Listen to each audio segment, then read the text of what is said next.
Many students have a problem with the balance during the dancing. Here's the 3 tips how to fix it. And the first exercise, flamingo exercise. And how we're going to do it? We stand feet together and we're going to bring up left leg. And going to stay for 10 seconds. Then we're going to place left leg down and bring other leg up. And going to stay for 10 seconds.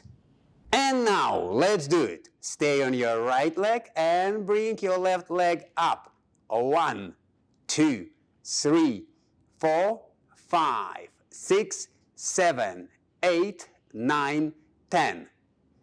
And now bring right leg up. 1, 2, 3, 4, 5, 6, 7, 8, 9, 10.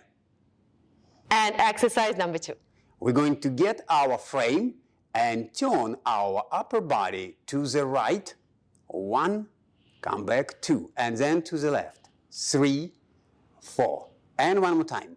1, 2, 3, 4.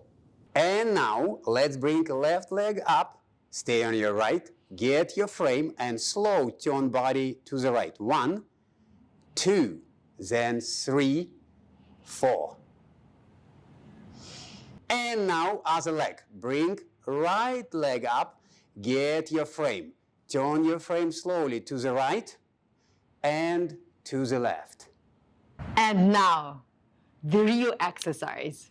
We're going to do the same thing, but in the dancing shoes and on the heels. And now let's do it on the dance floor in the dance shoes. Staying on the right, bring in left leg up, get your frame, and slowly turn to right, and slowly turn to left. All right.